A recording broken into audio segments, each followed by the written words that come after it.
The silence in our house isn't the kind that offers peace. It's a dense, architectural thing, built over 34 years of marriage, brick by heavy brick. It's the sound of a clock ticking in a room where no one speaks, the sound of a chair scraping against the floorboards, the sound of my husband, Arthur, exhaling a breath that says, I am, once again, in his way. I was standing at the kitchen island, the marble cold beneath my palms, watching the steam rise from Arthur's coffee. I know exactly how he takes it. 2 sugars, a splash of cream, stirred until the silver spoon hits the ceramic with a rhythmic, muted thud. If I stir too long, he winces at the noise. If I don't stir enough, the sugar sits at the bottom like a gritty secret. The Gallaghers are coming for dinner on Thursday, Arthur said, not looking up from his tablet. His voice had that polished boardroom edge he used when he was delivering instructions rather than starting a conversation. Make sure the cellar is stocked with the 14 Cabernet. And Elena, try to stay on topic this time. No one wants to hear about the garden for 40 minutes. I didn't flinch. I haven't flinched in a decade. I simply watched a single bead of condensation crawl down the side of the cream pitcher. Of course, Arthur, I said. My voice felt like an old instrument, seldom played, slightly out of tune, but functional. Our son, Julian, drifted into the kitchen then, his eyes glued to his phone. At 38, he carried himself with the same inherited arrogance as his father, a man who believed the world was a series of doors waiting to be kicked open. He didn't greet me. He didn't even acknowledge I was holding the carafe. He simply reached past me, grabbed a mug, and waited for me to pour. Mom, did you find my cufflinks? The gold ones with the onyx inlay? Julian asked, his tone shifting into that habitual low-level irritation he reserved for his incompetent mother. They're in the velvet tray on your dresser, Julian, where they always are, I replied quietly. I looked there. They aren't there. He sighed, a sound of profound victimhood. I set the carafe down and walked past him, heading toward his old wing of the house. I knew exactly where they were. I knew where everything was. I was the curator of this museum of their lives. I spent my days tracking their schedules, their dry cleaning, their preferences, and their failures. I was the grease in the gears of Vance Logistics, even though my name hadn't been on the letterhead in 20 years. People forgot that I was the one who wrote the original business plan, while Arthur was busy networking at golf courses. They forgot that I was the one who managed the books when we were 3 weeks away from insolvency in 1994. Now, I was just the woman who lost the cufflinks. When I returned and placed the onyx studs on the counter next to his toast, Julian didn't thank me. He just tucked them into his pocket. Claire and I are thinking about the expansion, Julian said to Arthur, ignoring me entirely. If we move the primary residence into a trust, we can leverage the equity for the North Ridge acquisition. It's a clean move. Arthur nodded, finally looking up.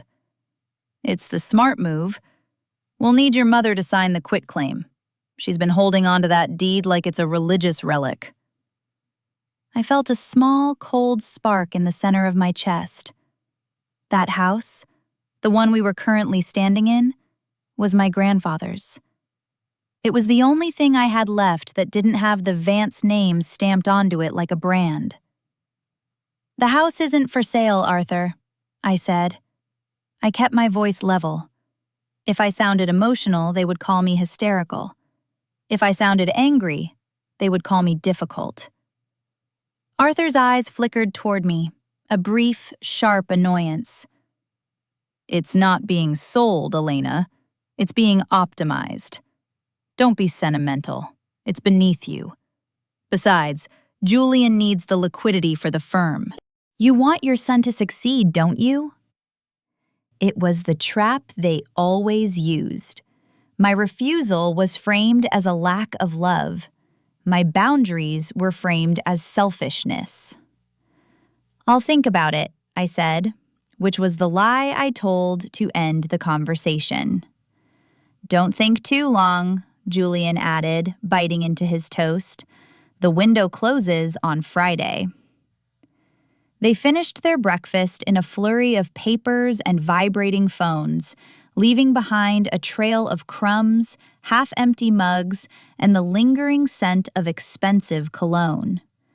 When the front door finally clicked shut, the silence rushed back in to fill the vacuum. I didn't start the dishes immediately. Instead, I went to the small mahogany desk in the den, the one they thought I used for scrapbooking and thank you notes. I reached into the hidden compartment behind the stationery drawer and pulled out the burner phone I had purchased 3 weeks ago. There was one message. "The documents are ready for review. Same place at 2 o'clock? I've missed you, Elle." I felt a ghost of a smile touch my lips, the first real expression I'd worn in days. To my husband and son, I was a fading shadow, a woman whose only utility was her compliance.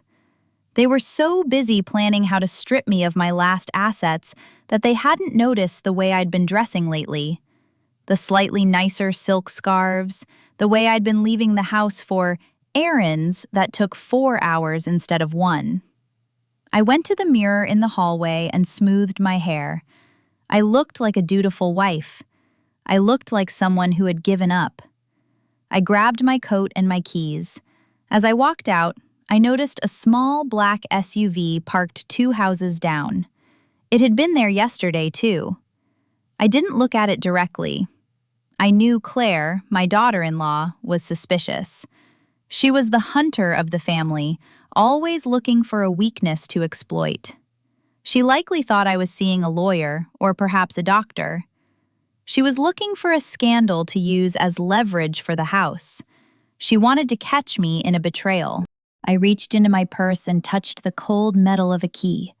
Not the key to this house, but the key to a small, nondescript office in the industrial district. "Let them watch," I whispered to the empty foyer. They thought they were filming the end of my dignity. They didn't realize they were documenting the transfer of their empire to the only man Arthur hated more than he hated my independence. I stepped out into the gray morning, the heavy door thudding shut behind me. The game of silence was over. Now, we were playing for keeps. The black SUV followed me at a respectful distance, 2 cars back, through the winding suburban streets and onto the interstate. I watched it in my rearview mirror, a steady, dark shadow against the overcast sky. A younger version of me, the woman I was 20 years ago, would have panicked.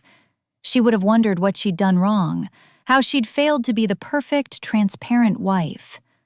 But this version of me, the one who had spent 3 decades learning the geometry of Arthur's cruelty, simply adjusted her sunglasses. I didn't feel hunted. I felt seen for the first time in years. They were finally paying attention, even if it was only to find a way to destroy me. I pulled into the parking lot of a mid-tier Italian bistro on the edge of the city. It was the kind of place with dim lighting and red checkered tablecloths, perfect for a secret lunch, or at least the appearance of one. Silas was already there, seated in a booth at the far back, tucked away from the windows. He looked exactly as he had 3 years ago, sharp, composed, and wearing a suit that cost more than my son's car. He was the only man who had ever looked at Arthur Vance and refused to blink. "You're late, Elle," Silas said as I slid into the booth. He didn't smile, but his eyes softened in a way that would look deeply suspicious to anyone watching from a distance. "I had to make sure the audience was in place," I replied, placing my handbag on the seat beside me. I didn't look toward the door, but I knew Claire's hired hand was likely sitting in a sedan across the street, long lens camera at the ready. Silas pushed a manila envelope across the table. "These are the internal audits from the logistics merger in 2018. Arthur thinks he buried the shell company he used to bypass the offshore tax codes. He's a meticulous man, but he's arrogant. He assumes no one would ever look at the signatures on the secondary filings. I opened the envelope just an inch. There it was, my signature. Or rather, a very convincing forgery of it. He was setting me up even back then, I whispered. The betrayal didn't sting. It felt like a cold confirmation of a long-held truth. Arthur didn't just want a wife. He wanted a fall gal. He wanted a human shield to stand between him and the consequences of his own greed. If you hand these over to the board now, you'll be implicated, Silas warned, his voice low and urgent. He reached across the table, covering my hand with his. To a photographer, it was an intimate gesture, a lover comforting his mistress. To me, it was a business transaction. You have to wait until the trust is finalized. Once he moves the primary assets into Julian's name, the liability shifts. If we time it right, Arthur loses the firm and Julian loses the inheritance before he even touches it. And the house? I asked. The deed you refuse to sign is the only thing they can't touch. It's your leverage, Elle. Keep holding out. Let them get desperate. Desperate people make mistakes. I looked at Silas. Really looked at him. He had been Arthur's chief rival for decades, a man Arthur described as a bottom-feeding vulture. But Silas had been the only one to send me flowers when my mother died, while Arthur was away at a conference in Dubai. Silas was the one who noticed when I stopped wearing my wedding ring 4 months ago. Why are you helping me, Silas? It's not just to spite Arthur. He didn't pull his hand away. Maybe I just want to see what happens when the woman who built the empire finally decides to burn it down. I left the restaurant an hour later, my heart thumping a steady, heavy rhythm against my ribs. I felt like a spy in my own life. When I returned home, the house was unnervingly quiet. I walked into the kitchen to start dinner. A roast, potatoes, the domestic liturgy that kept the peace. I was peeling carrots when the side door opened and Claire walked in. My daughter-in-law was a woman of sharp angles and expensive highlights. She worked in PR, which meant she knew how to weaponize a smile. Today, the smile was missing. She looked at me with a mixture of pity and predatory hunger.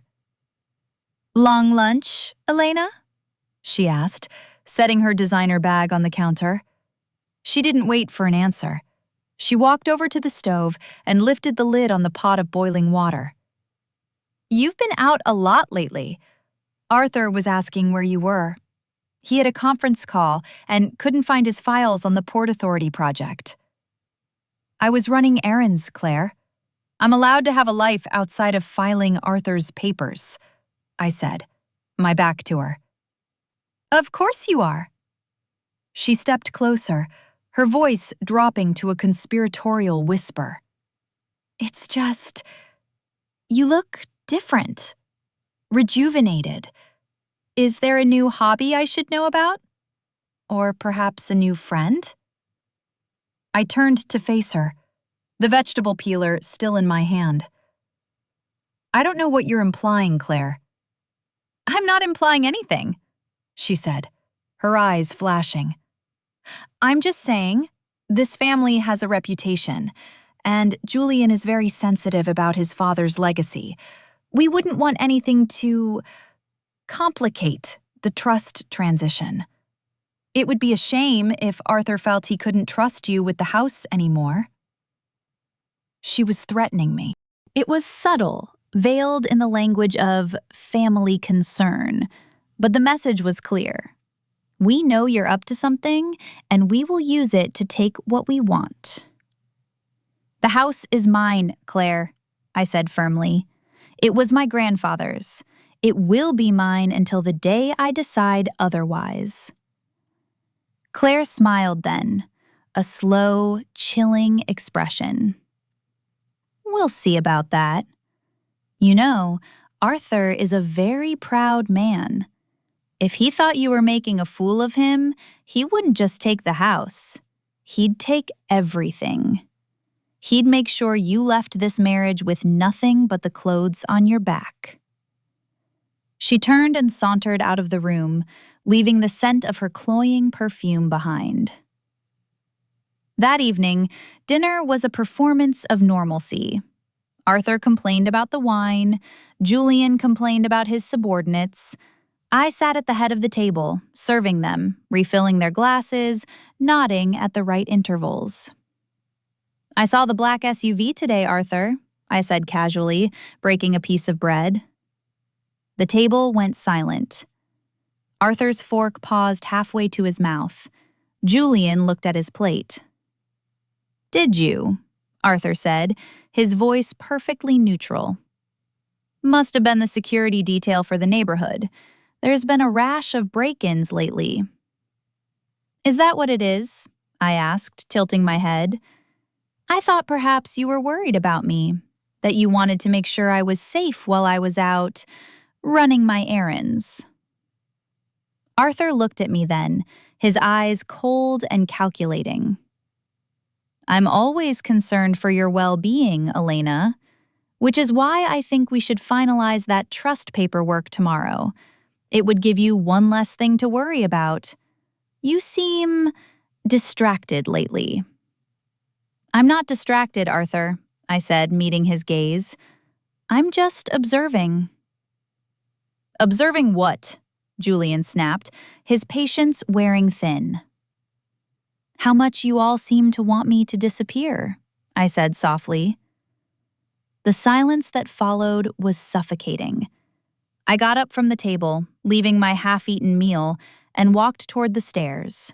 I could feel their eyes on my back, 3 pairs of eyes, all waiting for me to stumble, all waiting for the moment they could prove I was the villain of the story.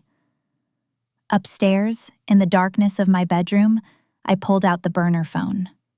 There was a new notification, a link to a private cloud drive. I opened it and saw the first of the photos. Me and Silas at the bistro, his hand over mine, my face tilted toward his, caught in a moment that looked like a confession. They had the bait. Now, I just had to wait for them to bite. The next morning, the house felt different. The air was thick with the kind of calculated politeness that usually precedes a firing or a divorce. Arthur didn't leave for the office at his usual 7:30 a.m. Instead, he stayed in the breakfast nook, nursing a 3rd cup of coffee, watching me move through my morning chores. Every time I turned around, I caught him studying me.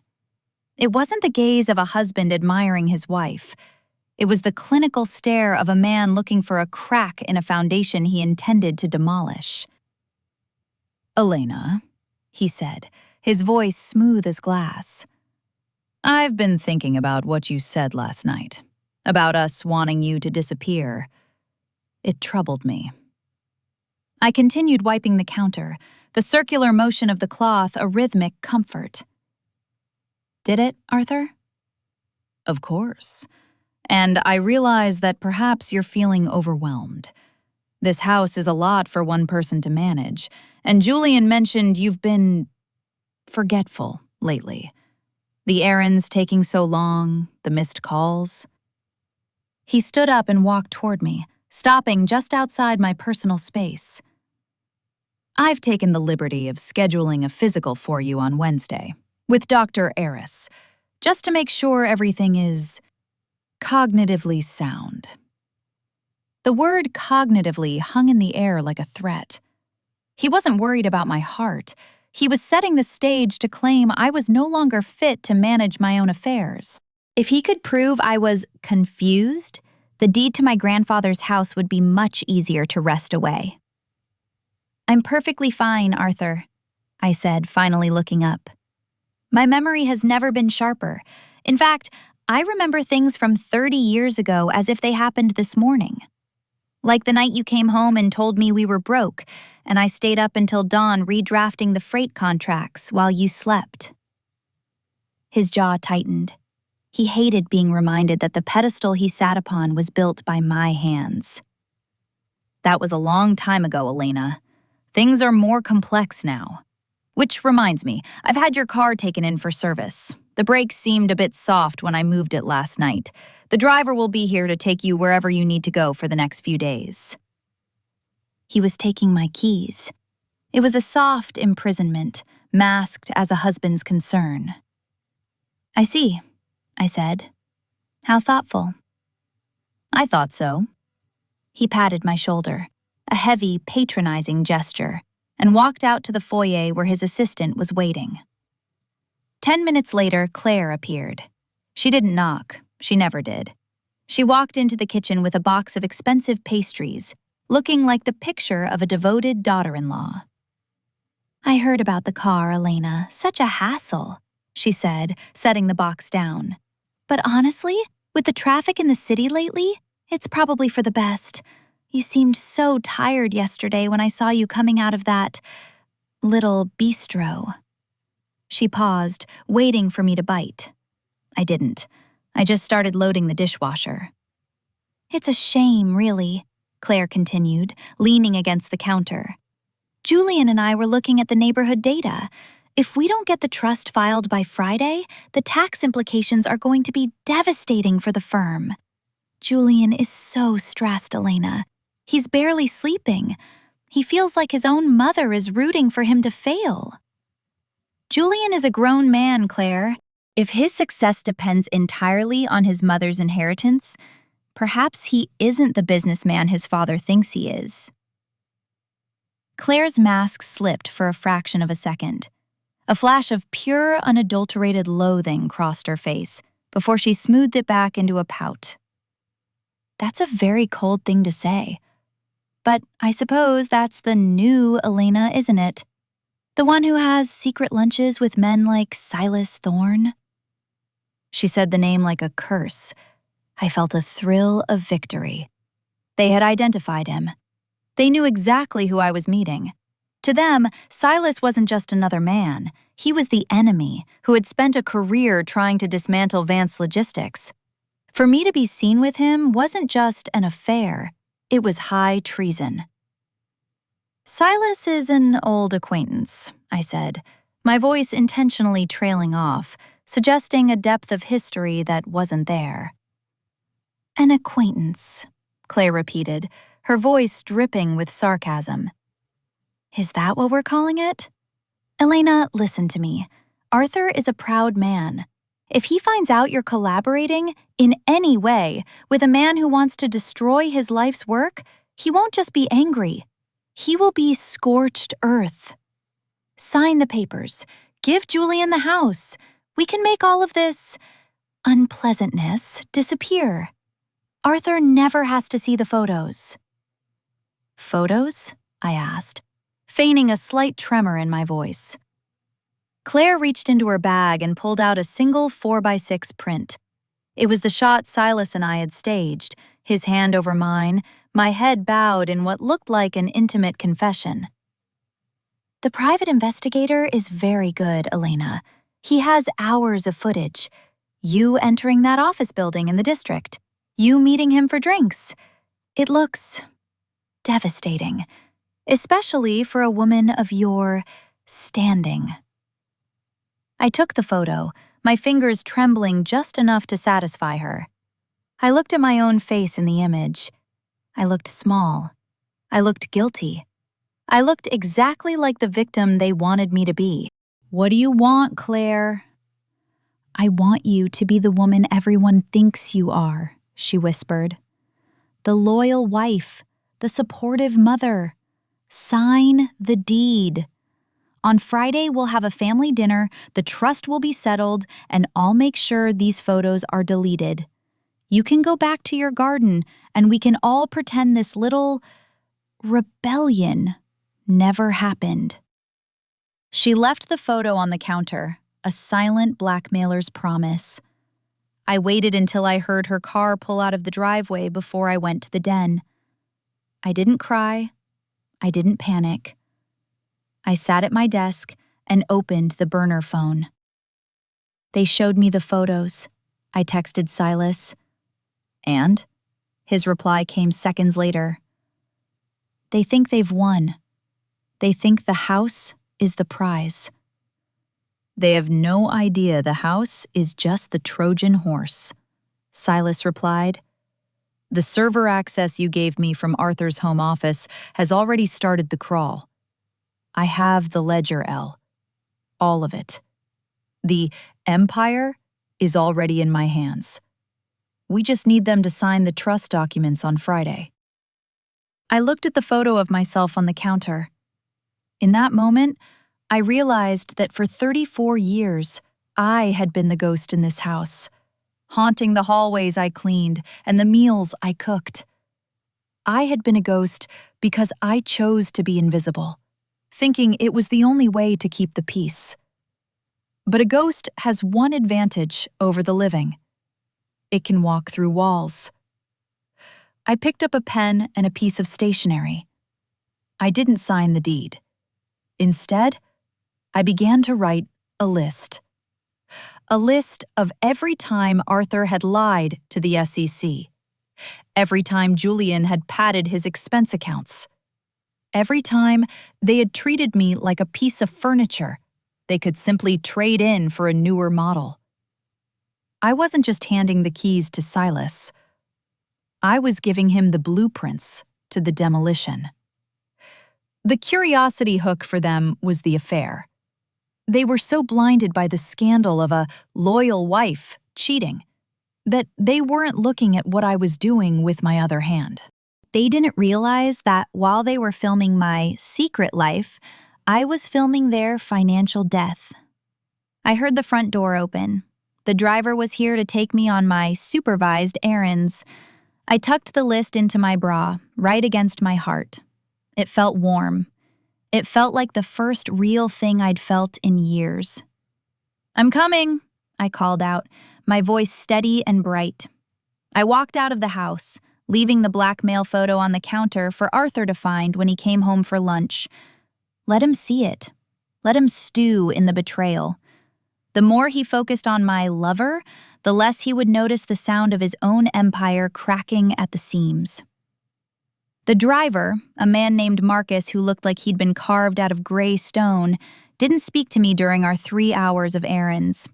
He held the door, he carried the 2 bags of groceries I'd bought simply to have an excuse to be out, and he watched me from the rearview mirror with a professional, unblinking neutrality. I realized then that Arthur wasn't just tracking my location, he was paying for a witness. When I returned home, the house was unnervingly warm. The heat had been turned up, the air smelling of old wood and the roast I'd left in the slow cooker. I found the photo exactly where I'd left it on the kitchen island. It was face down now. Arthur was in the den. He wasn't working.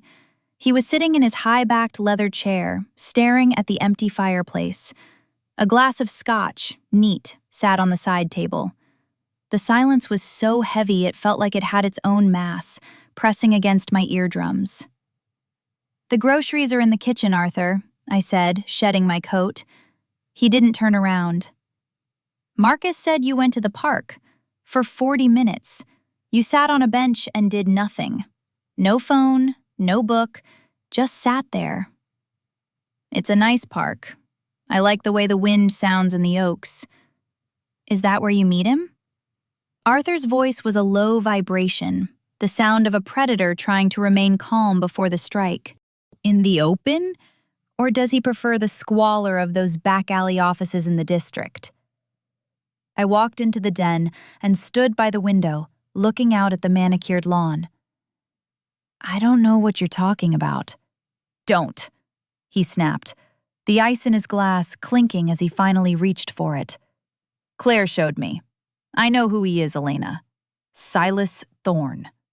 Of all the people in this city, you chose the man who has spent 20 years trying to put me in a federal cage. Did you think I wouldn't find out? Did you think I was that blind?" I turned to look at him. He looked older in the dim light, the lines around his mouth etched by a lifetime of dissatisfaction. "I think you've been blind to many things, Arthur. Mostly to the woman living in your house." He stood up, his stature still imposing despite his age. He didn't come toward me. He didn't need to. He commanded the space by existing in it. "You've always been a quiet woman. I appreciated that. I thought it meant you were content. I thought it meant you understood the hierarchy of this family. But this is a sickness. To go to him, to whisper our secrets into his ear." "I haven't told him anything he didn't already know," I said, which was the truth, though not the whole truth. "You're going to sign the trust documents tonight," Arthur said, his tone shifting from accusation to a cold, final decree. "And then you're going to go upstairs, and you're going to stay there. No more errands, no more walks. I've already contacted a firm in Switzerland, a private wellness retreat. You'll go there for 6 months. We'll tell everyone the stress of the merger has been too much for you." He was disappearing me. He wasn't just taking my house, he was taking my reality. He was going to put me in a gilded cage thousands of miles away so he could dismantle my life without the inconvenience of my presence. And if I refuse? Then I'll file for divorce on the grounds of infidelity. I'll make those photos the front page of every trade journal in the industry. I'll strip you of the Vance name, the accounts, and every cent of your grandfather's inheritance. You'll be a 60-year-old woman with no references and a ruined reputation. You'll be nothing. The psychological insight hit me then. Arthur didn't hate me for the affair. He hated me for the autonomy. He hated that I'd found a way to exist outside of his permission. "I see," I said softly. The front door opened, and Julian and Claire walked in. They didn't even look at the den. They headed straight for the dining room, talking loudly about the evening's festivities. It was a victory dinner for them. They could taste the equity. "Is she doing it?" I heard Julian ask from the other room, his voice echoing off the hardwood. "She's thinking about it," Arthur called back, his eyes never leaving mine. We moved to the dining room. I had prepared the roast, but I felt like I was the one being carved. I sat in my usual place at the foot of the table. Julian sat to my right, Claire to my left. They spoke over me, around me, as if I were a ghost already. "The North Ridge developers are waiting for the confirmation," Julian said, stabbing a potato with his fork. "Once the trust is the legal owner of the estate, we can pull the bridge loan. Dad, we're looking at a 30% growth in the first quarter alone." "It's a legacy move, Julian," Claire added, her eyes darting toward me with a smirk. "It secures everything. For everyone." I picked up my wine glass. The liquid trembled slightly. "You talk about legacy as if it's something you can buy," I said, my voice cutting through their jargon. "A legacy is built on what people remember of you when you're gone. What do you think people will remember about this family?" Julian laughed, a sharp, ugly sound. "They'll remember we won, Mom. That's all that matters in the end." "And you, Claire?" I asked. "What will they remember of you? The daughter-in-law who helped institutionalize her husband's mother for a piece of real estate?" The table went silent. Claire's face paled, her grip tightening on her napkin. "Elena, that's enough," Arthur warned. "I'm just curious," I said, taking a slow sip of the wine. It tasted like ash. "Because while you've all been busy filming my secret life, I've been doing some recording of my own. Not with a camera, with my eyes.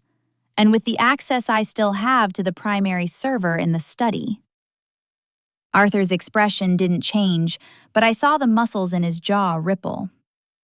The server is encrypted. Everything has a password, Arthur. Usually it's something sentimental, something a man thinks no one would ever guess because he thinks no one knows him. I leaned forward, the candlelight flickering in my eyes.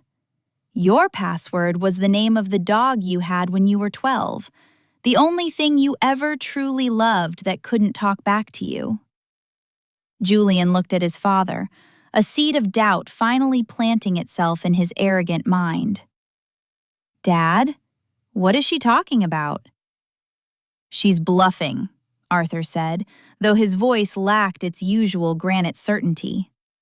She's a desperate woman trying to hold on to a house she doesn't need. I'm not bluffing, I said quietly. I know about the Blue Marble account, Arthur. I know where the missing $4 million from the 2018 audit went, and so does Silas. The silence that followed wasn't architectural anymore. It was explosive.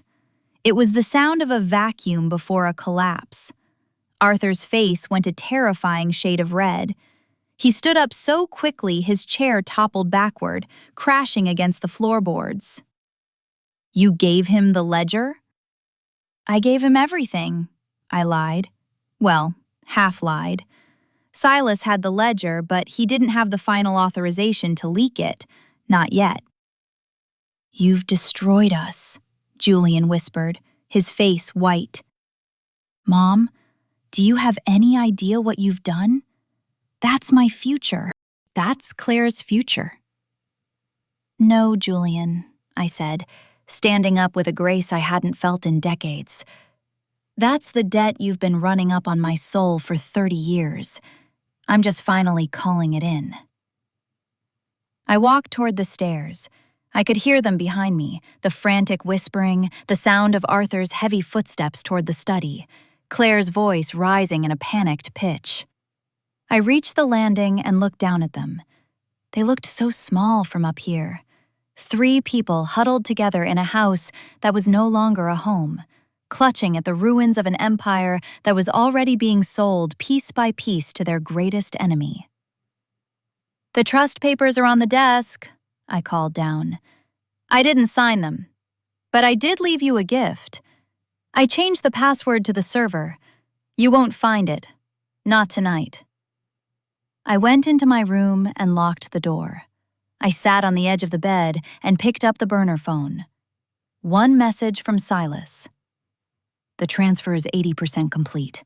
Keep them busy for another 12 hours. I looked at the door. I could hear Arthur pounding on it, his voice muffled and raw, calling my name. It was the first time in years he had sounded like he truly needed me. I didn't answer. I just watched the clock, the rhythmic tick-tock, the only thing left of the silence I had lived in for so long. The pounding on the door stopped after 20 minutes. It was replaced by the low, urgent murmur of voices in the hallway, Arthur's gravelly baritone and Julian's frantic, higher-pitched interjections. They were strategizing. I sat in the darkness of my bedroom, the only light coming from the glowing screen of the burner phone, and I realized that for the first time in my life, I wasn't afraid of what they would decide. Their power over me had always been an illusion I'd helped maintain. Elena? It was Arthur. His voice was different now. The rage had been surgically removed, replaced by a forced, oily calm. This was the voice he used on disgruntled shareholders, the one that promised everything while conceding nothing. Elena, open the door. We're all a bit worked up. Things were said. But we're a family. We can fix this. Just give me the password so I can secure the files, and we'll talk about the trust. We can make adjustments. We can ensure the house stays in your name for your lifetime. Isn't that what you want? I didn't answer. I leaned my head back against the headboard. For your lifetime. Even in his attempt to be generous, he was reminding me that my time was finite, and he was the one who decided the terms of my stay. Mom? This was Julian. His voice sounded smaller, stripped of the bravado he'd worn at dinner. Please, if Silas gets into the main ledger, it's not just Dad's reputation. It's mine. I'm the CEO-elect. If there's a scandal now, the board will dump me before the ink is dry on the Northridge deal. You're hurting me, Mom. Is that what you want? To ruin your son's life? The psychological weight of that question should have crushed me. It was the ultimate weapon in a mother's life, the accusation of failing her child. But as I sat there, I looked at the framed photo on my nightstand. Julian's college graduation. I had been the one to drive him to every tutor, the one to proofread every essay, the one to soothe his ego every time he fell short of his father's impossible standards. And in return, he had spent the last decade treating me like a piece of infrastructure. Julian, I said, my voice projecting just enough to reach through the heavy wood. You were ruined the moment you decided that your mother was an asset to be leveraged, rather than a person to be loved. You did that to yourself. A heavy silence followed. I heard a muffled curse from Arthur, then the sound of retreating footsteps. They were going back to the study to try and crack the encryption. They would be there all night. I didn't sleep. I spent the hours between midnight and dawn packing a single, small suitcase. I didn't take the designer clothes Arthur had bought for the charity galas. I didn't take the jewelry that felt like gilded shackles. I took the old cashmere sweater my father had given me. I took the journals I'd kept in secret for 30 years. I took the small, chipped ceramic bird my daughter had made in 2nd grade, the daughter who had moved to London 10 years ago and barely called because the gravity of this house was too much for her to bear. Around 4 a.m., the burner phone vibrated. 95%. The firewall is holding, but they brought in a local tech firm. They're trying to bypass the hardware. How are you holding up? I typed back, I am the ghost in the machine, Silas. They're looking for a password. They haven't realized I've already moved the furniture.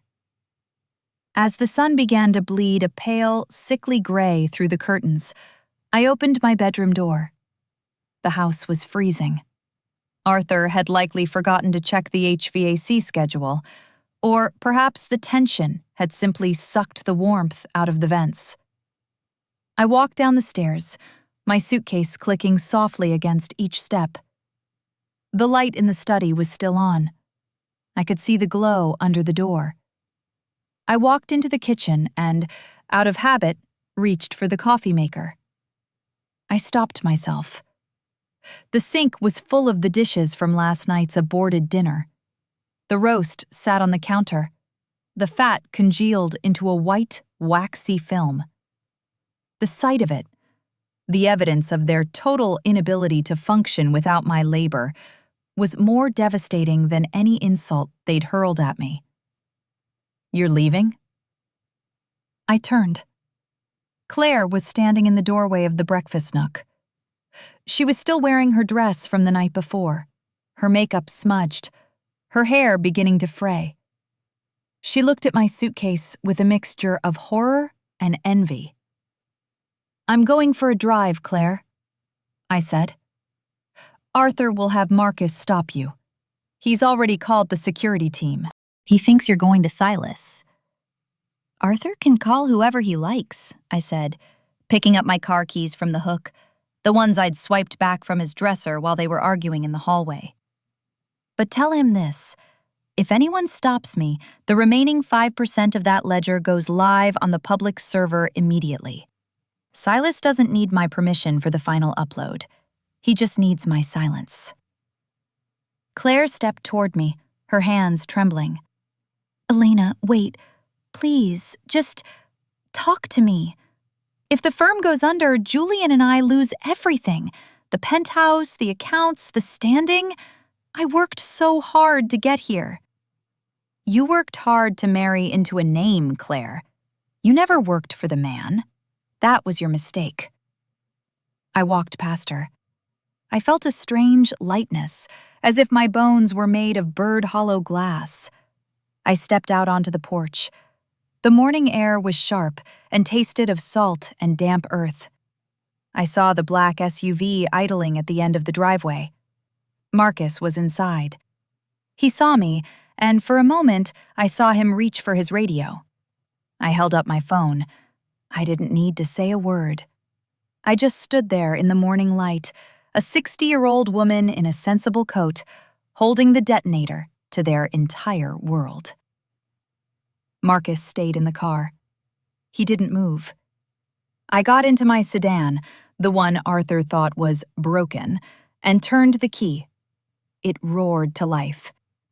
I had spent 6 months slowly draining the fluid and sabotaging the sensors just enough to make him think it was failing, only to have the mechanic, a cousin of Silas's, fix it in secret 2 days ago.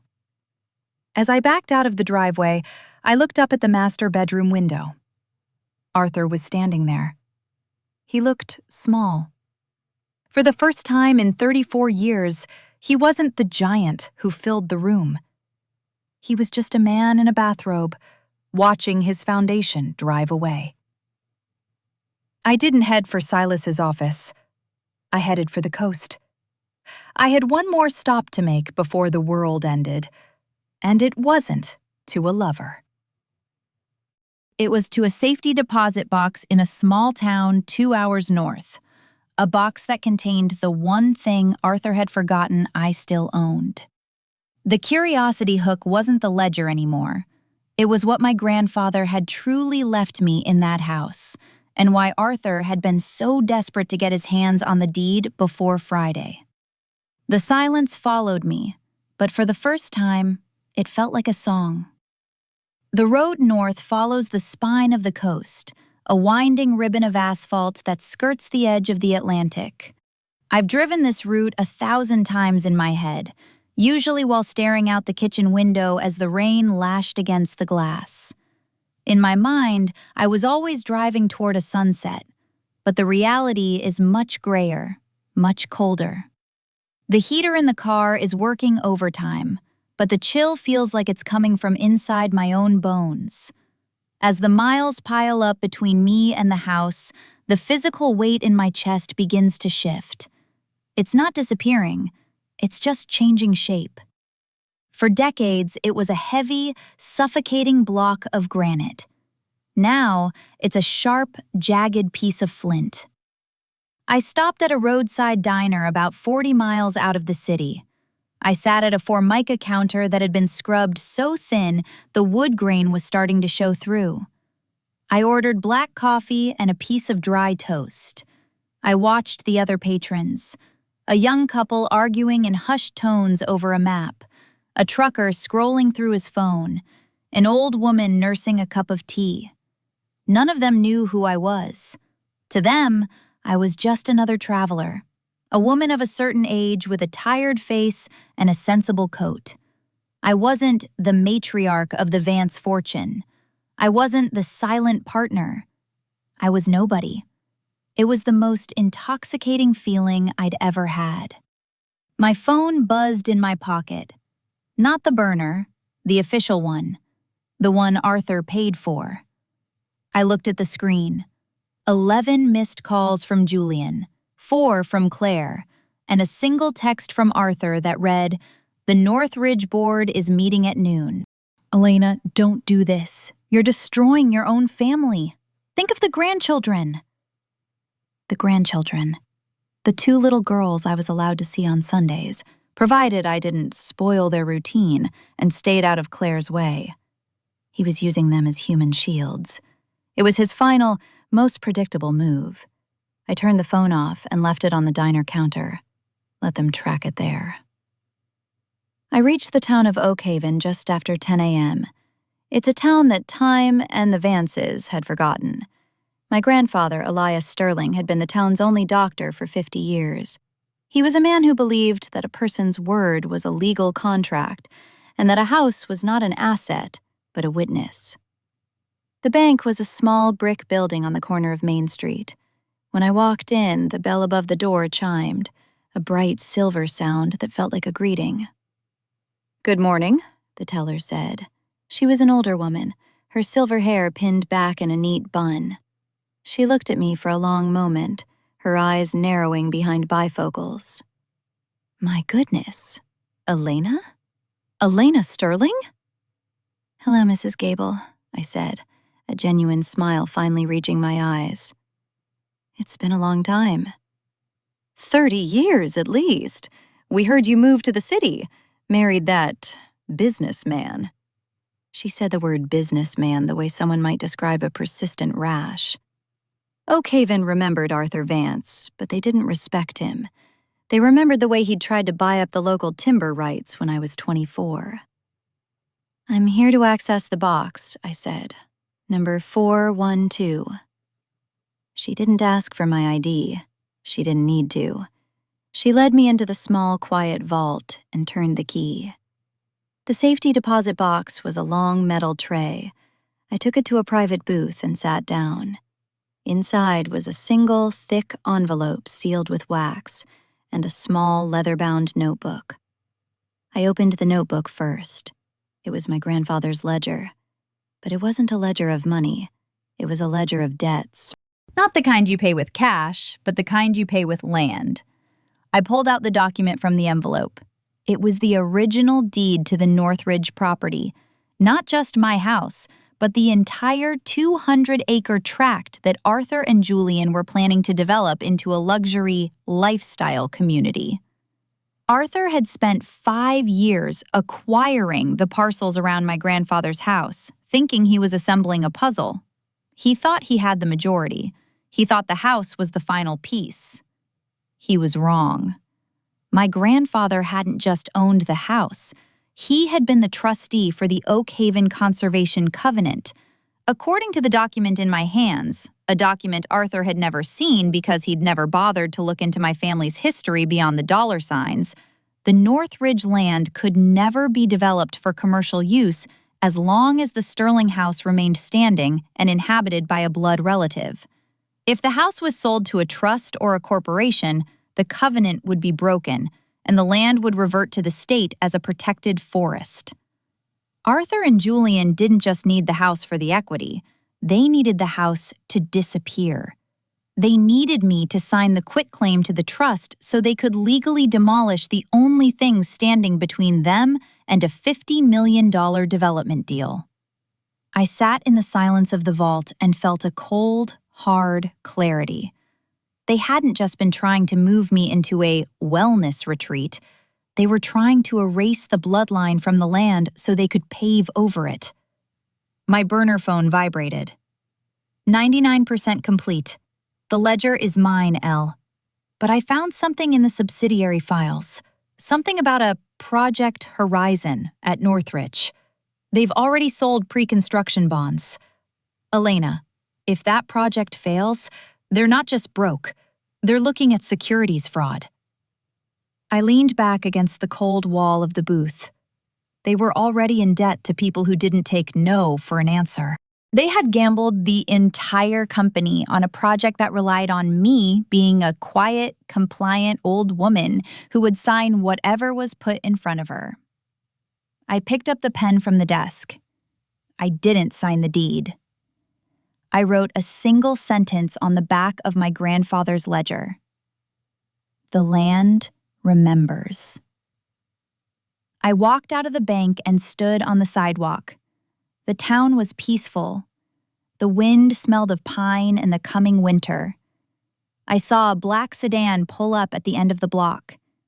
It wasn't Marcus. It was Arthur. He must have used the GPS on my official phone to track me to the diner, then guessed I'd come here. He got out of the car. He looked frantic. His tie was loose, his hair windblown. He looked like a man who was watching the horizon and seeing the storm for the first time. "Elena!" he shouted, walking toward me.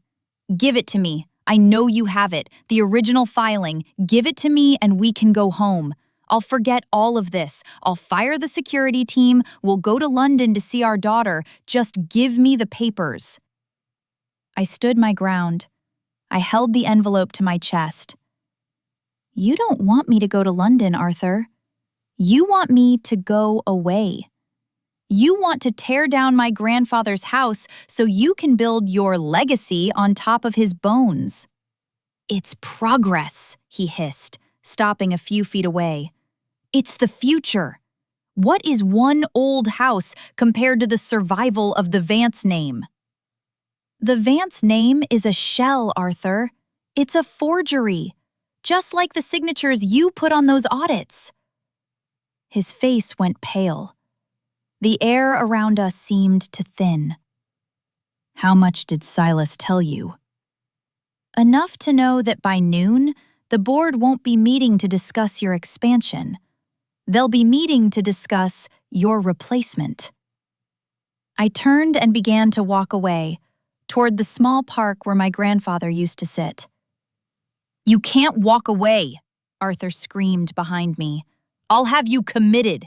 I'll tell them you've lost your mind. I have the photos, Elena. I'll ruin you. I stopped and looked back at him. I felt a profound sense of pity. He was still trying to use the same old weapons. He didn't realize that I had already burned the world they were designed to protect. The photos are beautiful, Arthur, I said quietly. Silas and I look like people who actually care about one another. You should frame them. They'll be the only thing left in your house that looks like love. I walked into the park, leaving him standing on the sidewalk of a town that didn't know his name, clutching at a shadow. The curiosity hook wasn't what I would do with the papers.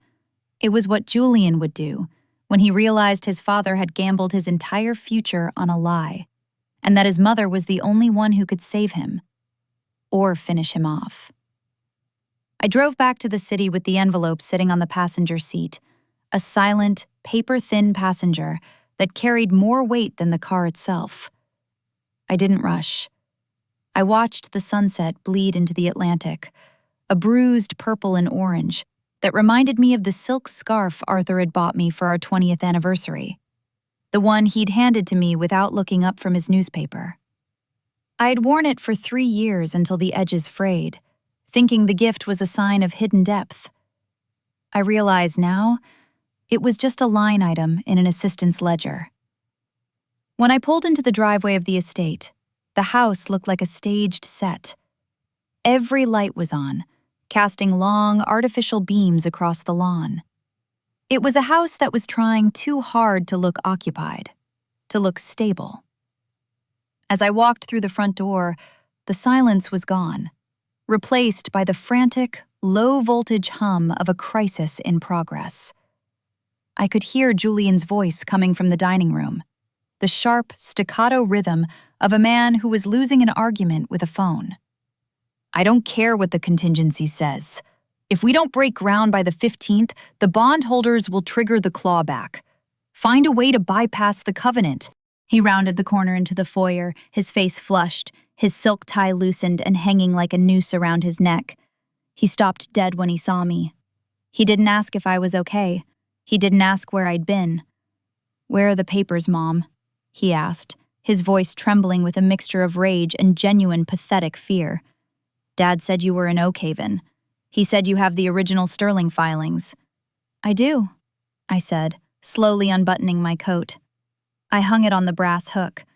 I noticed a thin layer of dust on the mahogany console table. I didn't wipe it. For the first time in 30 years, I simply let the dust exist. "Give them to me," Julian said, stepping closer. He tried to soften his face, to reach for the loving son mask, but it didn't fit anymore. It was too small for the man he had become.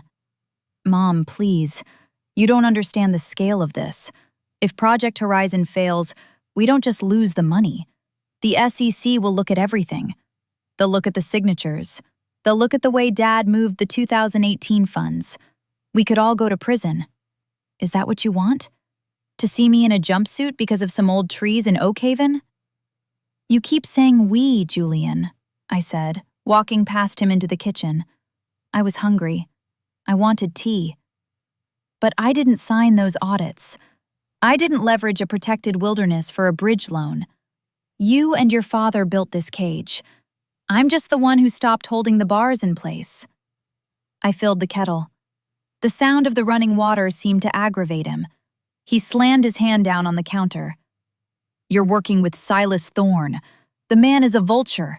He's using you to get to the firm, and you're too lonely to see it. Do you think he actually cares about you? He's filming you. He's going to use those photos to destroy Dad's reputation, and then he's going to dump you the second he has the keys to the board. I turned to look at him. The psychological insight of the predator is always fascinating, Julian. You assume Silas is using me because that is the only way you know how to interact with a woman. You see utility, not humanity. Mom, I'm your son, he yelled. And I was your mother when you asked me to sign away my grandfather's life's work so you could buy a third vacation home, I replied quietly. Where was the family then? Claire appeared in the doorway. She looked like she'd been crying, but her eyes were sharp, calculating. She held her phone out like a weapon. Arthur's on his way back. He's called his lawyer. They're drafting an emergency injunction to have you declared non-compos mentis, Elena. They're going to argue that your affair with Silas and your sudden obsession with Oakhaven are symptoms of a late-onset cognitive break. If they win, I'll be the one signing those papers, not you. It was a cold, clinical move. They weren't just trying to win. They were trying to lobotomize my legal existence. Then I suppose it's a good thing I invited a witness, I said. The doorbell rang. It wasn't the polite, measured ring of a guest. It was the firm, authoritative chime of someone who already owned the ground they were standing on. I walked to the door, Julian and Claire trailing behind me like angry shadows. I opened it to find Silas Thorne. He wasn't alone. He was accompanied by two men in dark suits carrying leather briefcases. Lawyers, clearly, but not the kind who worked for families. These were the kind who worked for empires. "Good evening, Elena," Silas said. He stepped inside without waiting for an invitation. He looked at Julian with a gaze that was almost pitying. "Hello, Julian. You're looking stressed. I'd suggest a vacation, but I suspect your passport might be flagged by tomorrow morning." "Get out of my house," Julian hissed. "Actually," Silas said, pulling a document from his pocket, "this house is currently the subject of a temporary restraining order. As of 20 minutes ago, the Oakhaven Conservation Covenant has been activated. Since the property is under threat of illegal demolition for commercial gain, the state has placed a freeze on the title. No one moves, no one signs, and certainly no one declares Elena Vance incompetent without a state-appointed board of physicians." Silas turned to me. The way he looked at me, it was the performance they needed for their cameras.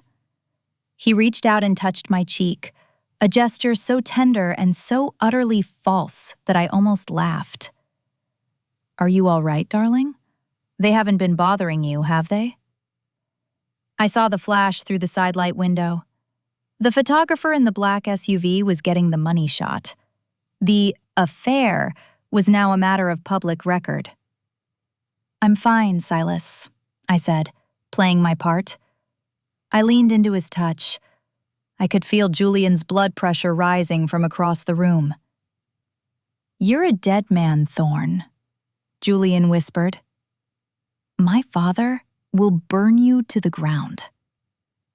"Your father is currently sitting in a roadside diner in Oakhaven because he ran out of gas and his credit cards have been frozen for unusual activity," Silas said smoothly. "I believe he's waiting for a tow truck that isn't coming." Silas looked at his watch. "The board meeting is in 10 hours, Julian. I have 41% of the proxies. With your mother's sterling shares, which, as it turns out, were never legally transferred to the Vance Trust, I have 52%. You're not the CEO-elect anymore. You're an unemployed man with a very large mortgage and a very angry wife. Claire looked at Julian. The shift in her expression was instantaneous. The loyalty she'd been weaponizing for months evaporated, replaced by the cold, hard realization that she was tethered to a sinking ship. "Julian?"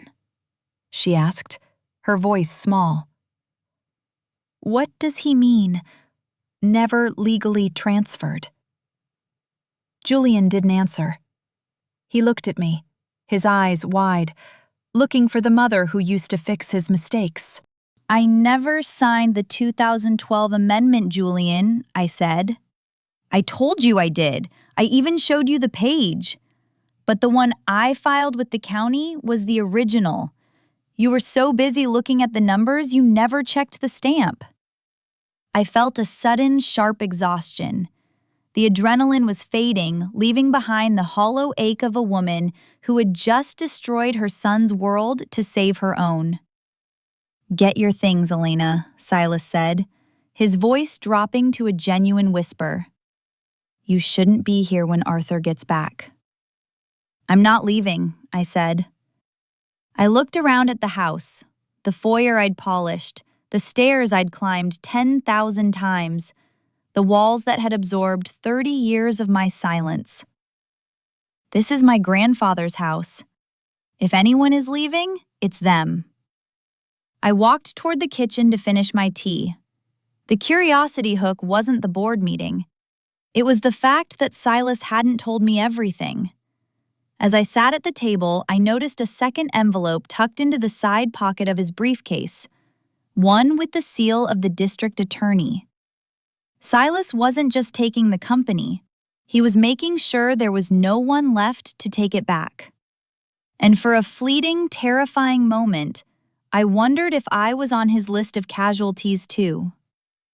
I sat at the small, round breakfast table, my hands cupped around a mug of Earl Grey. The steam rose in a thin, wavering ribbon, mimicking the fragility of the atmosphere in the room. In the foyer, Silas's lawyers were speaking in low, rhythmic tones to Julian, the sound of legal jargon acting as a funeral dirge for the life my son had expected to inherit. Julian burst into the kitchen, his face a map of desperation. He looked around the room as if he were seeing it for the first time, or perhaps as if he were looking for a way out that didn't involve the front door. "Mom, where does Dad keep his heart medication?" he asked, his voice cracking. "He called from the diner. He's having chest pains. He says he needs the nitroglycerin." I didn't move. I didn't even look at him. I watched the way the tea leaves settled at the bottom of my cup. "It's in the second drawer of the nightstand, Julian, behind the spare cufflink box." "I looked there. I can't find it." He was shouting now, a child's tantrum masked in a grown man's panic. "You looked with your eyes, Julian. You didn't look with your hands. You've never had to look for anything in this house because I have always been the one to place it in your palm." I finally looked up at him. "The dependency you feel right now? That isn't love. It's the realization that you don't know how to survive in a world where I don't provide the oxygen." He recoiled, as if I'd struck him. "How can you be so cold? He could be dying. Arthur has been dying every time he loses a board vote for 30 years, I said quietly. "It's his most effective management tool. Go look again. It's exactly where I said it was." Claire entered then, her footsteps silent on the hardwood. She didn't look at Julian. She looked at me, and for the first time, I saw a flicker of genuine respect in her eyes.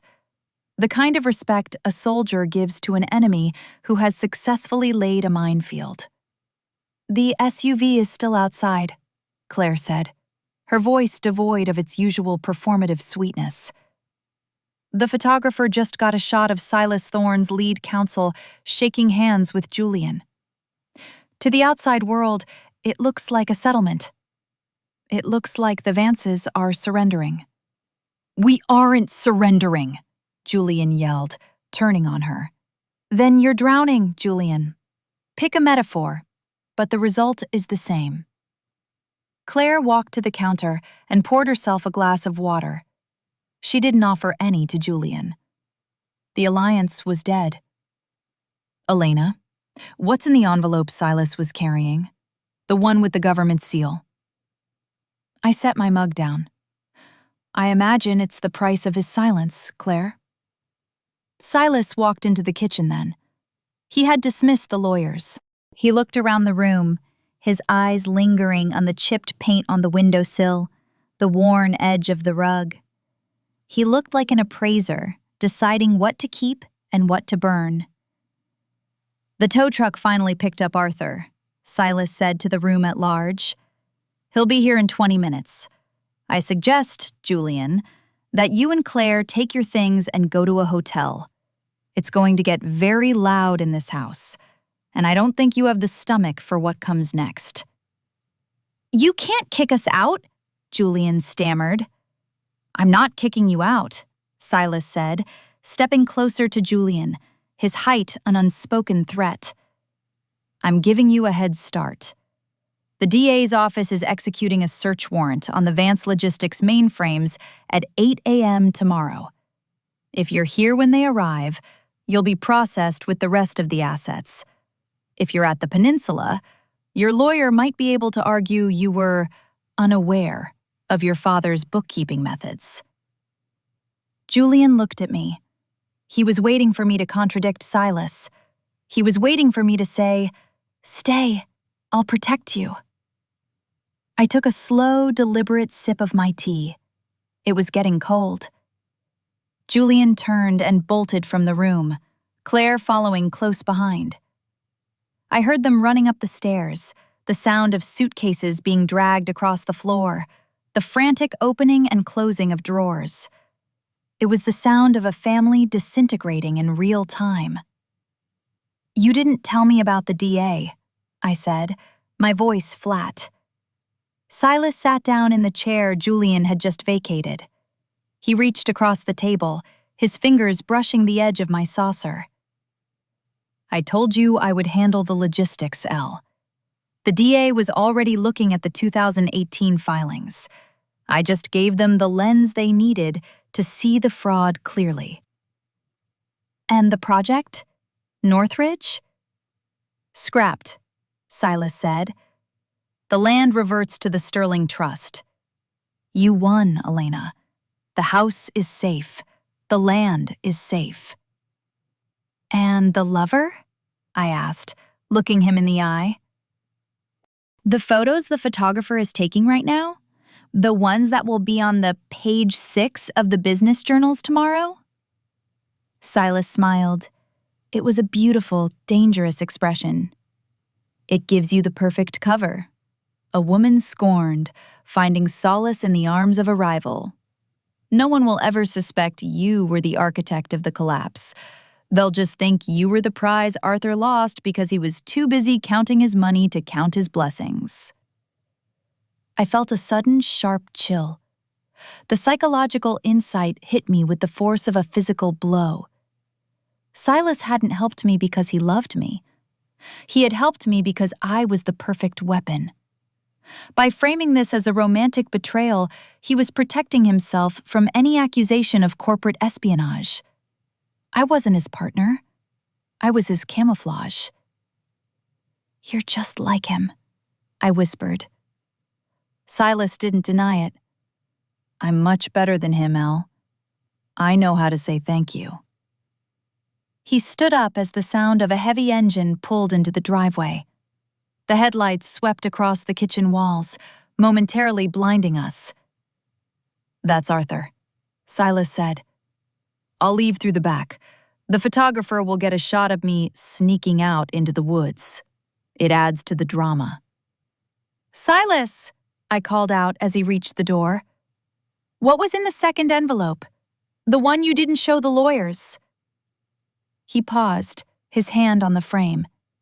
He didn't turn around. "A list of the offshore accounts Arthur opened in your name, Elena. The ones he was going to use to frame you if the Northridge deal ever went south." "Why didn't you show me?" "Because," Silas said, his voice dropping to a low, haunting register, "I wanted to see if you'd stay with me, even if you didn't have a reason to hate him anymore. It turns out, you don't need a reason. You're just finished." He disappeared into the shadows of the porch. Seconds later, the front door slammed open. I heard Arthur's heavy, uneven tread in the foyer. He was gasping for air, the sound of a man whose world had shrunk to the size of his own failing lungs. "Elena!" he screamed. I didn't answer. I stood up and began to clear the table. I put the mug in the sink. I wiped a stray crumb from the wood. I moved with the calm, practiced grace of a woman who was no longer there. Arthur stumbled into the kitchen. He was covered in a fine layer of road dust, his expensive suit rumpled, his face a terrifying shade of gray. He looked at the empty chairs, the silence of the house, and then, finally, at me. "Where is he?" Arthur wheezed, clutching the back of a chair. "I saw his car. I know he was here." "Everyone is gone, Arthur," I said, my voice a soft, final benediction. "Julian, Claire, Silas, even the help has gone home." "The papers," he gasped, reaching out a hand toward me. "The Sterling deed. Give it to me. We can still fix this." I walked toward him, but I didn't stop. I walked right past him, my shoulder brushing his, a ghost passing through a ruin. "The land remembers, Arthur," I said, quoting the ledger. "But I don't." I walked out of the kitchen and up the stairs. Behind me, I heard the heavy, muffled thud of a man falling to his knees on a floor I had spent 30 years keeping clean. I didn't look back. I went into my bedroom and locked the door. But as I sat on the bed, I noticed something on my pillow. A small, white envelope. I opened it. Inside was a single key to a room at the Peninsula Hotel, and a note in Silas's handwriting that read, "The DA needs a statement from a victim, not a co-conspirator. Choose wisely." The curiosity hook wasn't whether I would save Arthur or go to Silas. It was the realization that I was still being asked to choose between two men who both viewed my silence as their greatest asset. The key to the Peninsula Hotel sat on my duvet, a small, heavy piece of brass that felt like an anchor. Silas Thorne was offering me a path, a way to step out of the wreckage and into the light of a victim. If I took it, I would be the tragic wife, the woman who was misled and used, the star witness in a trial that would bury Arthur and Julian under the weight of their own greed. I would be protected. I would be comfortable. I would be, once again, defined by a man's plan. I looked at the key and then at the burner phone. Silas had been meticulous. He hadn't just dismantled Arthur's empire, he had replaced it with his own. He was the hero of the story he was writing for the press, and I was the damsel he had rescued from the tower. But as I sat in the dim light of the bedroom I had shared with Arthur for 3 decades, I realized that rescue often comes with its own set of chains. Downstairs, the house was making sounds it shouldn't make. The heavy, rhythmic thud of a man dragging himself across the floor had stopped, replaced by a series of wet, gasping coughs. I didn't move. I waited.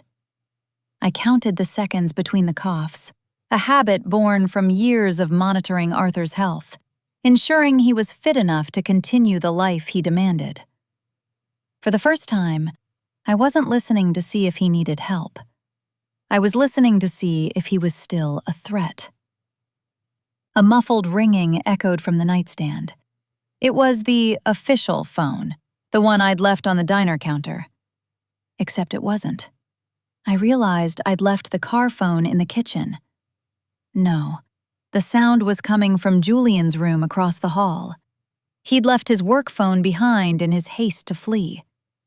I stood up, my joints stiff, and walked across the landing. Julian's room was a disaster. Closet doors flung open, silk shirts discarded on the floor like shed skins. The phone was vibrating on his mahogany desk, the caller ID flashing. Vance Logistics, main office. I picked it up. "Julian, is that you?" The voice was panicked. Mr. Henderson, the head of compliance. A man who had played golf with Arthur for 20 years and looked the other way for 21. "The servers are down. All of them. There's a ghost protocol running that's wiping the secondary ledgers. We can't stop it. If the DA gets here before we can bridge the backup, we're all going to jail.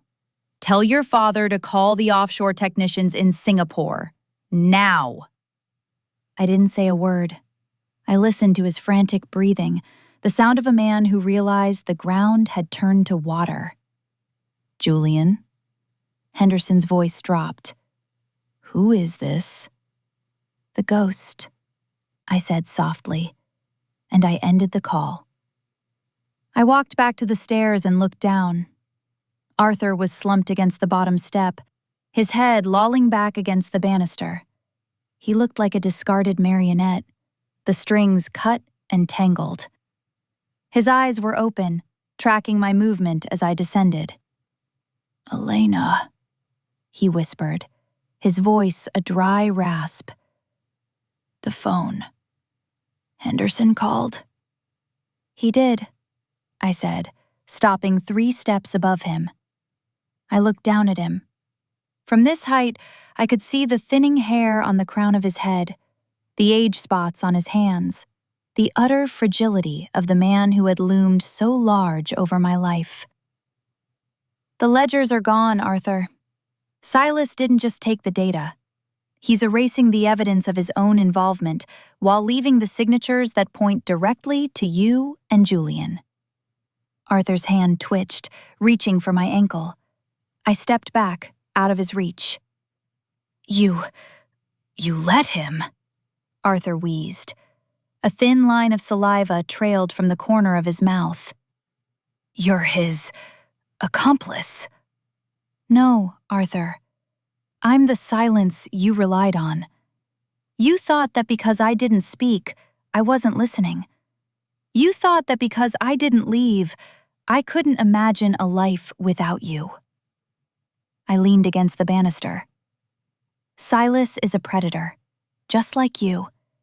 He thinks he's won a prize. He thinks he's bought my loyalty with a hotel key and a promise of immunity." "Help me up," Arthur pleaded, his eyes filling with a weak, manipulative moisture. "The medication. I'll sign whatever you want. The house, the accounts, just help me." The psychological insight struck me then. Arthur didn't have anything left to give. He was offering me the ruins of a city he'd already burned. He was still trying to bargain with currency that was no longer valid. "I don't want your signatures, Arthur. I already have my grandfather's. That's the only name that matters on this land." I walked past him, stepping over his outstretched legs, and went into the kitchen. I began to pack a small cooler with water and some bread.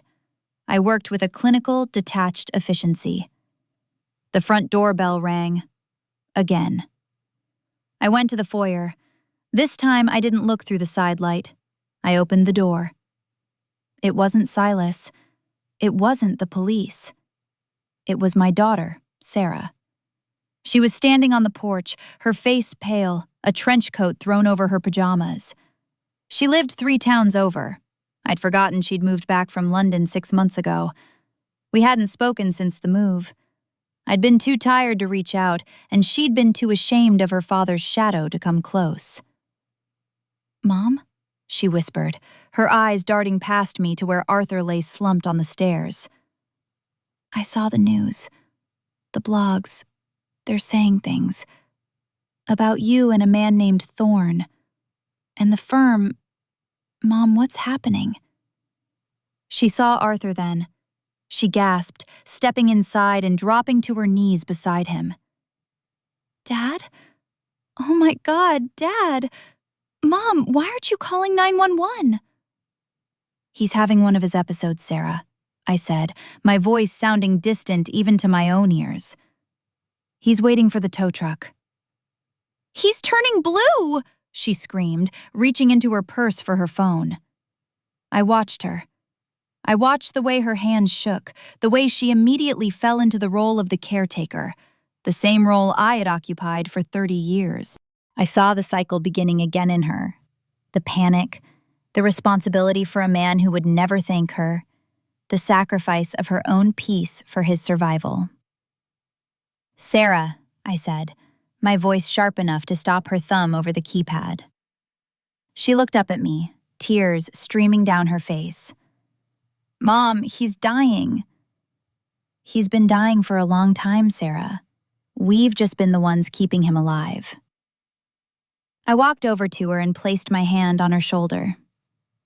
"If you call them, the police will come with the ambulance. They'll find the documents in the study. They'll find the burner phone. They'll find everything Silas left behind to link me to the collapse." Sarah stared at me, the phone trembling in her hand. "What are you saying?" "I'm saying that if you save him, you might lose me." The silence that followed was the heaviest I had ever felt.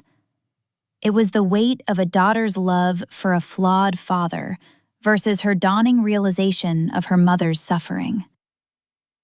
"Mom," she breathed, looking back at Arthur, who was now clutching her wrist, his eyes wide and pleading. "Choose, Sarah," I said, echoing Silas's note. "But choose for yourself, not for him." The curiosity hook wasn't whether Sarah would call for help. It was the realization that I had just placed the ultimate emotional burden on the only person in this family I still loved. I had become the architect of a new kind of pain. The sound of a siren began to wail in the far distance, growing louder with every passing second. Someone else had already called. I looked at the hotel key in my pocket, then at the envelope from my grandfather. I had 10 minutes before the world arrived at my doorstep. "The back door is unlocked, Sarah," I whispered. "I'm going to the garden." I didn't wait for her answer. I walked through the kitchen and out into the cool night air. I didn't head for the peninsula. I headed for the old stone wall at the edge of the property, where the oaks met the ridge. The sirens were no longer a distant wail. They were a rhythmic blue and red pulse reflecting off the white siding of the house. From my vantage point by the old stone wall, the estate looked like a toy under a strobe light. I watched the first ambulance scream up the driveway, followed closely by 2 black sedans that didn't have the markings of emergency medical services. They were the vultures Silas had promised, the investigators. I sat on the cold stone, the sterling deed a heavy weight in my lap. I felt a strange, clinical detachment. I should have been crying for my husband's life or my son's future, but all I could think about was the way the headlights illuminated the weeds in the flower beds. I had stopped weeding 3 weeks ago. The decay was already showing. I waited until the front door was swarmed before I walked back toward the house. I didn't sneak. I walked with the slow, measured pace of a woman who had nowhere else to be. As I entered through the kitchen, the house was a cacophony of voices and the crackle of radios. 2 EMTs were wheeling a gurney through the foyer. Arthur was on it, an oxygen mask strapped to his face, his eyes closed. He looked small, a frail, elderly man, instead of the titan who had dominated my every waking thought.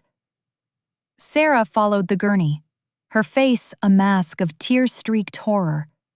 She saw me and stopped. "They're taking him to Mercy General," she said, her voice shaking. "Mom, the men in the suits, they're in the study. They're taking the computers."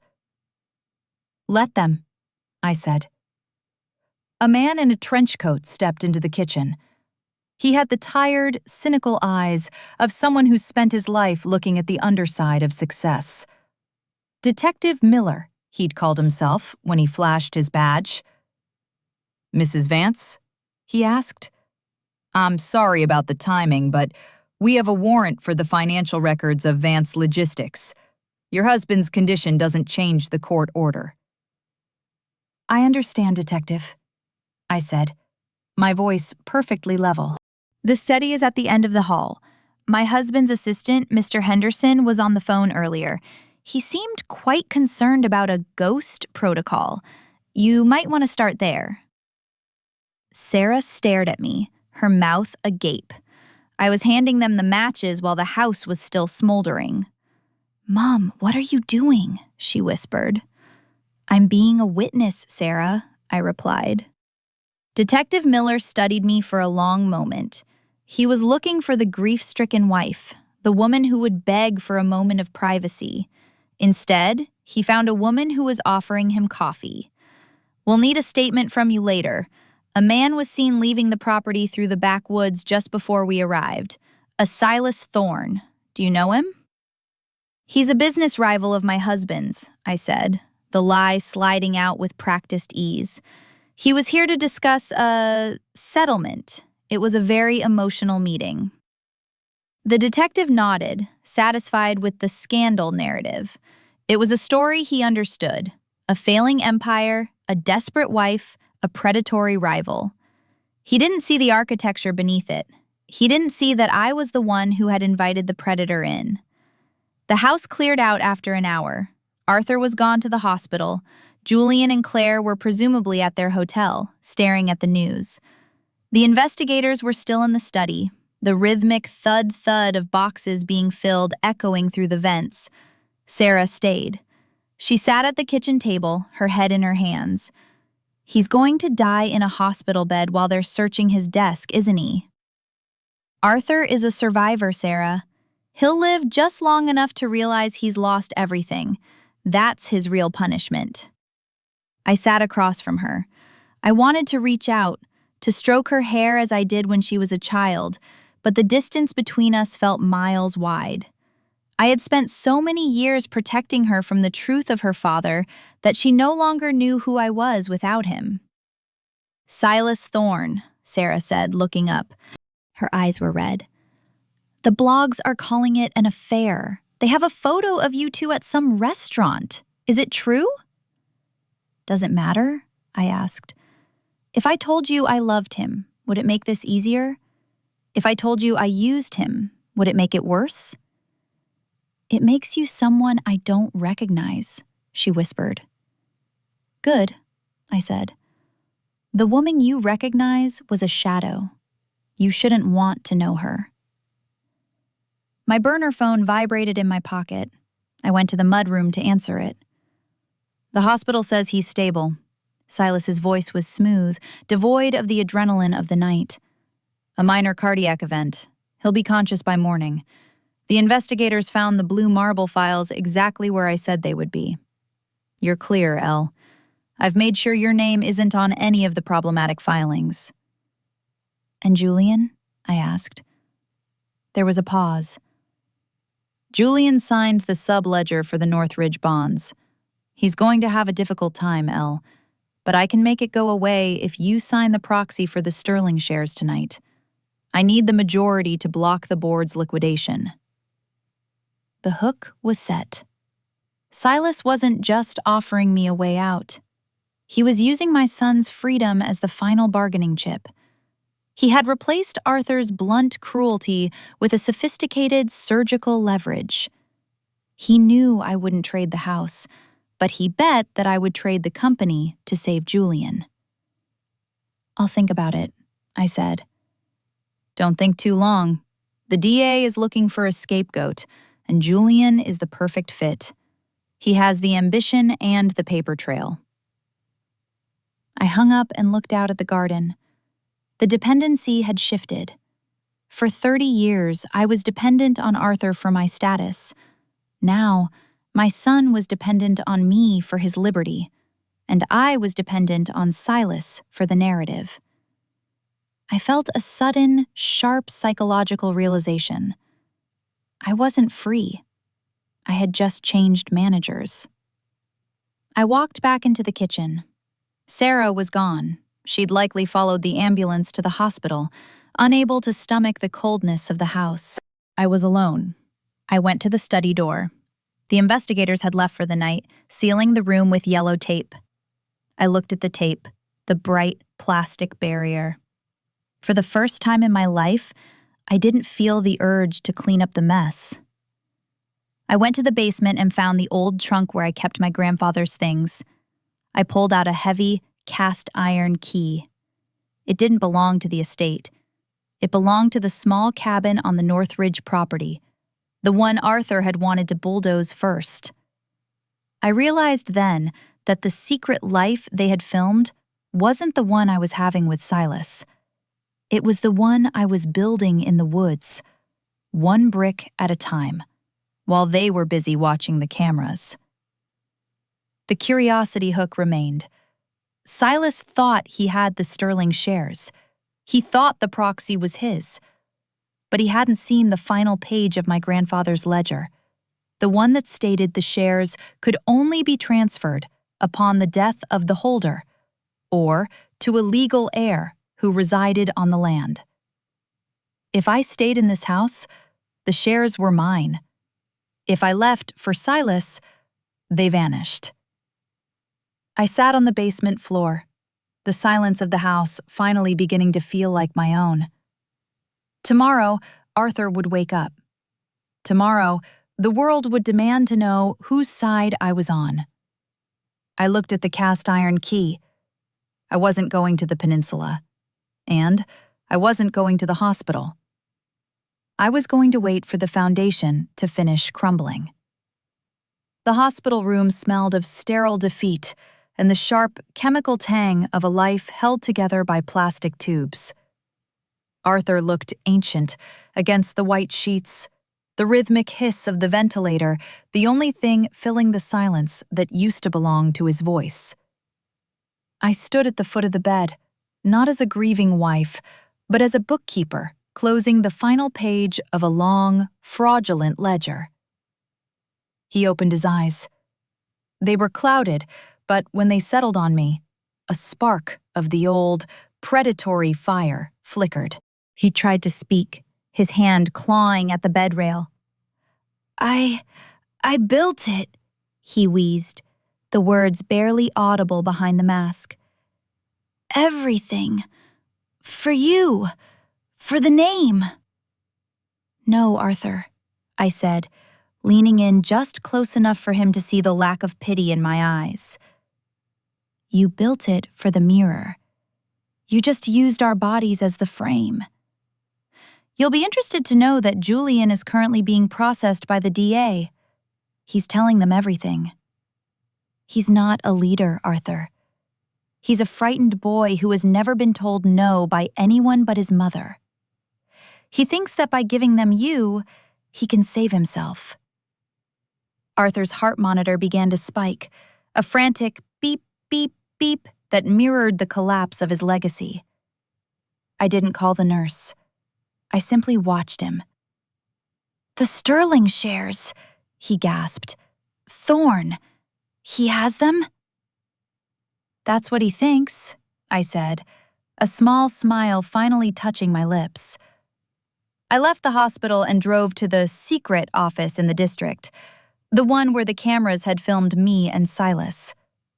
Silas was waiting there, a bottle of vintage champagne on the desk.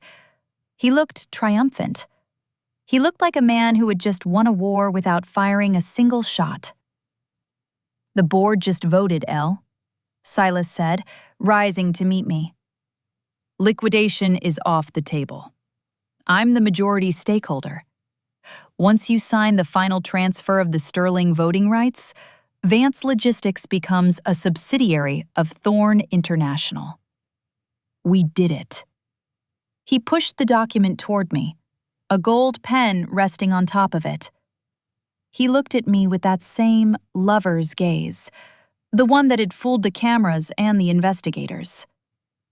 "Sign it, Elena. Let's end the Vance era forever. Then, we go to the peninsula. A new life. Just like we planned." I picked up the pen, but I didn't sign. I looked at the document. "You were very thorough, Silas. You found the audits, the shell companies, the forgeries.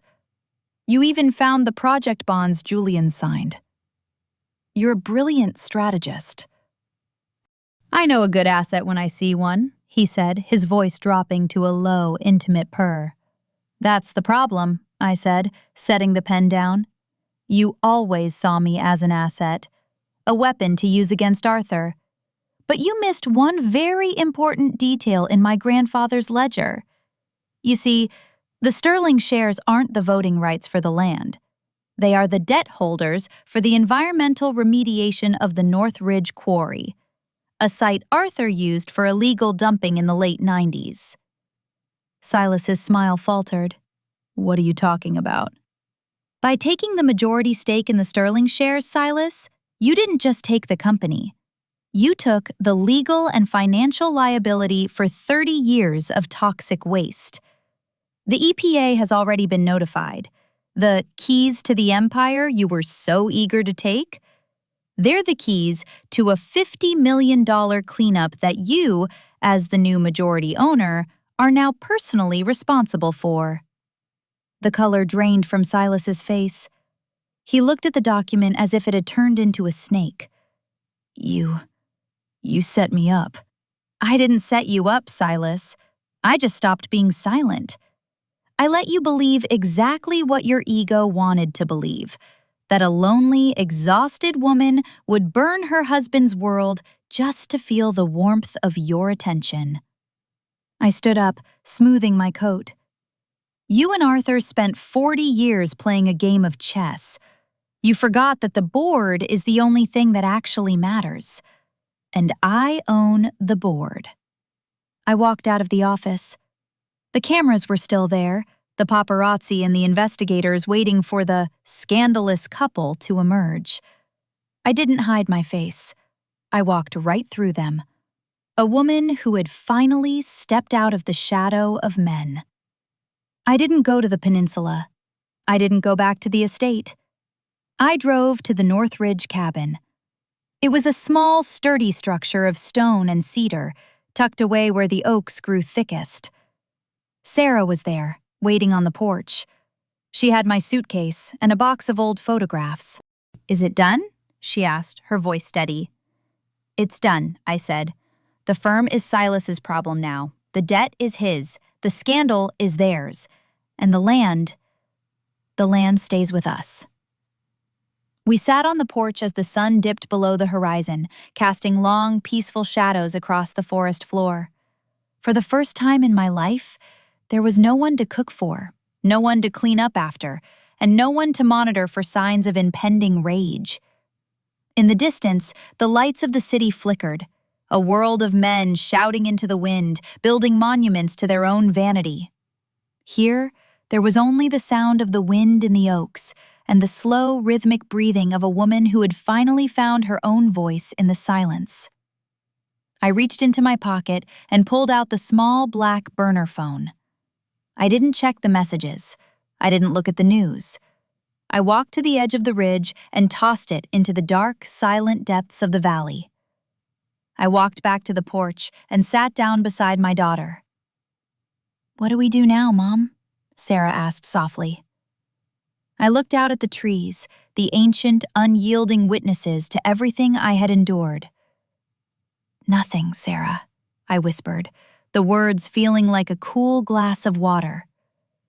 "For the first time in 34 years, we do absolutely nothing." The silence of the woods wasn't a wait. It was a beginning.